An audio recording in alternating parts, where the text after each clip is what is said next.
பன்னீர்செல்வத்தின் முக்கிய ஆதரவாளரான முன்னாள் எம்எல்ஏக்கள் இருவர் திமுகவில் இணைந்துள்ளது அரசியல் வட்டாரத்தில் பரபரப்பை ஏற்படுத்தியுள்ளது.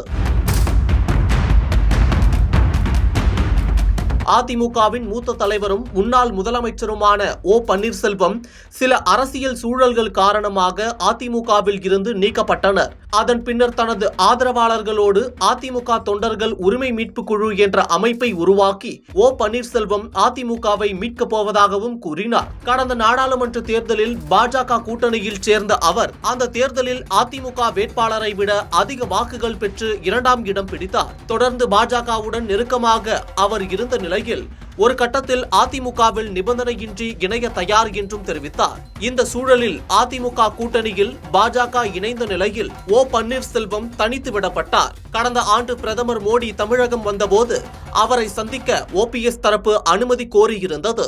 ஆனால் எடப்பாடி பழனிசாமி மற்றும் ஜி.கே. வாசன் போன்ற பிற கூட்டணி தலைவர்களுக்கு அனுமதி வழங்கப்பட்ட நிலையில் ஓபிஎஸ்க்கு அனுமதி வழங்கப்படவில்லை. இதனால் அதிருப்தி அடைந்த அவர் பாஜக தலைமையிலான தேசிய ஜனநாயக கூட்டணியில் இருந்து அதிகாரப்பூர்வமாக வெளியேறுவதாக அறிவித்தார். எனினும் கடந்த டிசம்பர் மாதம் டெல்லியில் மத்திய அமைச்சர் அமித்ஷாவை ஓபிஎஸ் நேரில் சந்தித்து பேசினார். இதனால் அவர் மீண்டும் பாஜக கூட்டணிக்கு செல்வார் என கூறப்பட்டது. ஆனால் அவரை கட்சியில் சேர்க்க அதிமுக பொதுச் செயலாளர் எடப்பாடி பழனிசாமி தொடர்ந்து மறுப்பு தெரிவித்து வருகிறார். இந்நிலையில் டெல்லியில் அமித்ஷாவை சந்தித்த பின்னர் செய்தியாளர்களை சந்தித்து பேசிய எடப்பாடி பழனிசாமி அதிமுகவில் பன்னீர்செல்வத்தை சேர்த்துக் கொள்வதற்கு வாய்ப்பில்லை என்று அறிவித்துள்ளார். இதனால் சட்டமன்ற தேர்தலுக்கு முன்னர் அதிமுகவின் இணையும் ஓபிஎஸ்ஸின் விருப்பத்துக்கு முற்றுப்புள்ளி வைக்கப்பட்டுள்ளது.